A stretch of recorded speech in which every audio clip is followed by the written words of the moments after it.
Hi, and welcome to the Asia Gaming Brief Face-to-Face series. I'm speaking today with Professor Wolfgang Arlt, CEO and founder of the China Outbound Tourism Research Institute. He is one of the leading authorities when it comes to Chinese outbound travel trends. I'm going to be asking Wolfgang today about the recent dystopian lockdowns in Shanghai and what that tells us about China's zero COVID policy for the rest of this year and next, and how that might affect travel. Wolfgang, thanks for joining us today. Thank you for having me. Always a pleasure. Yes, you already mentioned, of course, at the moment, the big question is how will the COVID-19 story continue in China? Because we see now that the government until now is still keeping the policy of lockdowns and zero tolerance, when actually with the Omicron mutation, this doesn't seem to work. And therefore, there's a lot of uneasiness about what will happen. And I think eventually there needs to be a change towards a policy like the rest of the world is doing. What makes it more difficult is that in China, especially the old people, especially people 80 years and older, have not been vaccinated. Their preference was given to the working population. And that, of course, makes especially the old folks vulnerable. There's been some pretty harrowing images coming out of Shanghai in recent weeks.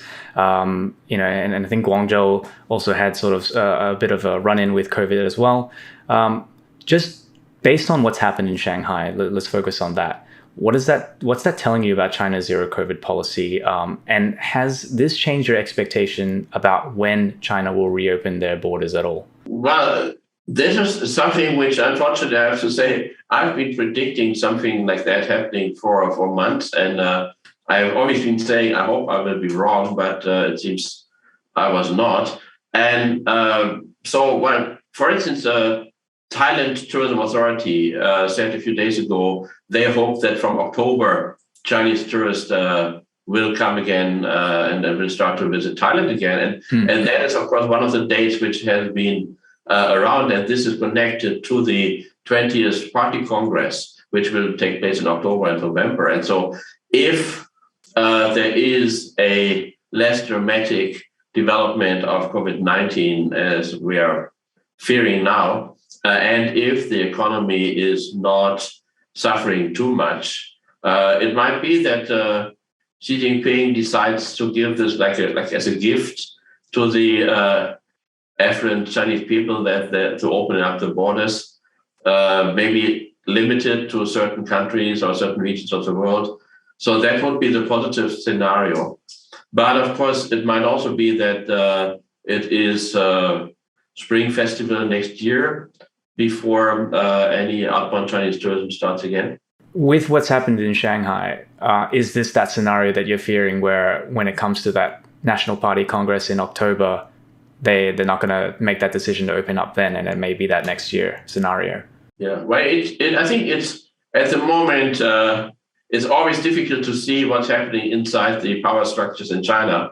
But I hear from many people that it seems that there is a lot of fighting, or let's say discussions, and of course even Xi Jinping will be trying to get a third term. Li Keqiang is not, so there is a new number 2 to put into place and has to be agreed on.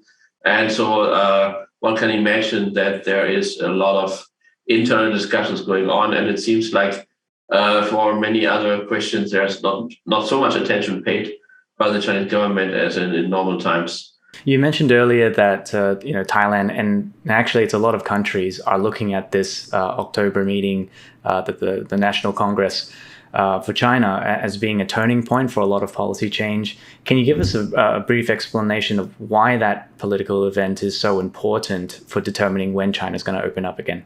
I think, well, from the outside, of course, Xi Jinping's power seems to be limitless. And, I'm old enough to remember the end of the Soviet Union and how everybody was so surprised that this system, which seemed to be stable within a couple of months, broke down and the Soviet Union simply disappeared. So therefore, things which look stable from the outside are not necessarily stable from the inside. So I'm not saying that China is now in the same situation, certainly not. But so after Xi Jinping is re-elected for a third term, I think then the fight will have been won. And then there can be a lot of new policies put into place without having to defend them, that where now people will say, okay, if we now change the COVID-19 policy, this is an admission of a failure of a wrong policy in the past. So that would be bad if we have internal discussions. So I think from the day Xi Jinping has been re-elected for the third term, there will be much more room for maneuvering for new developments, and the situation will be much more relaxed in China. So that is why this is such an important turning point, and why everybody also, I think, in China is rather anxious to see what will happen on the way towards this big event. So you're saying Xi Jinping being re-elected come October gives him more room to change certain policies like the zero COVID policy? Yes, certainly, yes. Well, I also just wanted to mention that you'll be traveling to Manila this year in July for the ASEAN Gaming Summit. That's on the 25th to 27th. I wanted to get give everybody a bit of a heads up of what you'll be speaking about at the event. Well, yes, so I'm very happy. I'm looking forward. I know that the AGB meetings are always very productive and very useful. And so the topic will be, well, you guessed it, China, of course, and the changes we can see already now from the 2 years of domestic tourism development, and how will be the changed demands and expectations of Chinese travelers once we are out of this COVID-19 situation, and how should casinos and integrated resorts react to that, or maybe even better, proactively prepare for that. Absolutely. It's always a pleasure to have you at the event. So we very much look forward to it. It'll be probably one of the first in-person conferences on gaming in Asia, and maybe a first for you as well in the last 2 years, right? Yes, indeed. I mean, this is something I think we are all fed up with talking only on Zoom, and I really look forward, and I know many people look forward to this, having the possibility to talk privately and to have a drink together in the evening, and have all this informal chats, which are an important part of any conference. Exactly. Well, again, I look forward to seeing you in July. Thank you so much for the insight into China. We'll see how it all pans out in the next 6 months. Yes. Okay. Thank you very much. And all the best to you and your colleagues. Stay healthy. And that was Wolfgang Arlt from the China Outbound Tourism Research Institute. Wolfgang will be joining us at the ASEAN Gaming Summit from the 25th to the 27th of July 2022 in Manila. He'll be speaking about Chinese outbound tourism trends and how to attract them to your integrated resort. Tickets to the conference are available now at www.aseangaming.com.